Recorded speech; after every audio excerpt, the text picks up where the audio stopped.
Hello everyone. As you all know, against all odds, we have a fond spot for Jamie Dutton on this channel. We love talking about him and theorizing about what to expect for his future. Even though he's often overshadowed by other characters on Yellowstone, you believe he has one of the most interesting character arcs. For instance, when it comes to Beth, it's very much on the forefront that she has a bold character that makes her highly interesting and intriguing to watch. Her presence in any scene means that anyone alongside her will be overshadowed, even if that person is, let's say, John Dutton, played by Kevin Costner. So this is an advantage for Beth as she doesn't have to do much to receive people's attention. Jamie, on the other hand, always has to work hard to make his presence known. He is an obvious underdog whose character has always been pressed by his dominant father and sister. Naturally, we are very much willing to root for the underdog character. But this is the point where Yellowstone ruins all of our expectations from a regular TV series. In Yellowstone's case, the underdog isn't necessarily the good guy. On the contrary, his morals are highly ambiguous. He is sneaky and capable of even murdering his own biological father. That's to say, rooting for Jamie is still a valid choice, but not an easy one. He puts us, the audience, in a difficult position, and we cannot decide what to think of him. All we know is whatever he does, there is a single outcome to every action of his, gaining new enemies, especially from within his family. Now that the first part of Yellowstone Season 5 is completed, we are afraid of the fact that even John is willing to kill Jamie, his son. Jamie's gradual downfall in Yellowstone reached its dip bottom in the Season 4 final, when Beth forced him to kill his biological father, Garrett. We don't think we have ever seen Jamie in such a low position. In fact, many of the fans even argued that it's not possible for Jamie to overcome such a trauma, and the only way out for him is to take his own life. Thankfully, that didn't happen, as it seems like Jamie decided to bury his trauma and continue his life as if nothing has happened. Another importance of that scene was the fact that in the aftermath of Beth's attacks on Jamie, John realized how much he still cares about his son.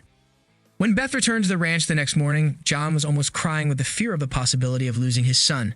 When Beth confirmed that Jamie was still alive, John has relieved and expressed that he still loves him despite everything. So at that point, it was very much clear that losing Jamie was still an unbearable situation for John. Unfortunately, by the end of Season 5 Part 1, John was no longer sharing those sentiments. In Season 5 Part 1, we watched Jamie attempting to stand right behind John when he got elected as the governor despite his own disappointment over losing the position.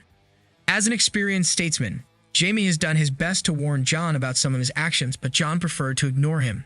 John's perspective was clear. Unless it serves the interests of the Yellowstone Ranch, and nothing has any importance. Since he also doesn't plan to run for a second term, John didn't think that he had anything to lose. At first, Jamie seemed like he will swallow his pride and experience and be patient for the next 4 years until John is gone. But then he met Sarah and everything changed. Sarah made him realize that his family does more harm than favor for the Yellowstone Ranch, and thus his father should be removed from the office as soon as possible. Upon this realization, Jamie didn't lose any time in going to the Senate and asking for the impeachment of his father, John. This was a major blow to both John and Beth and was the last straw in the already loosened family ties. At the end of the episode, Beth and John were already planning the murder of Jamie, which is quite frightening. Now, the first name that comes to mind for the job of actually killing Jamie is Rip, but Rip will be far away for a while since he is transferring cattle to the south of the country. Besides, the thing got to a highly personal family for the Duttons, and we are not sure how comfortable would they be in not taking care of the job themselves. At this point, we feel like the only suitable candidate for the job is John. He is the one that caused Jamie to be this way by lacking any love while raising him. He is the one who is most disappointed in him. He is the one whose position is in danger. He is the one whose son's life is at stake.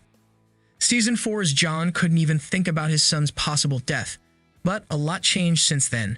Season 5's John might even be capable of killing his son himself, which would be a great peak point in his character arc. What are your thoughts about this theory? Do you think John is capable of killing Jamie? Let us know what you think in the comments below, and don't forget to like, subscribe, and share the video. Thank you for watching. See you soon.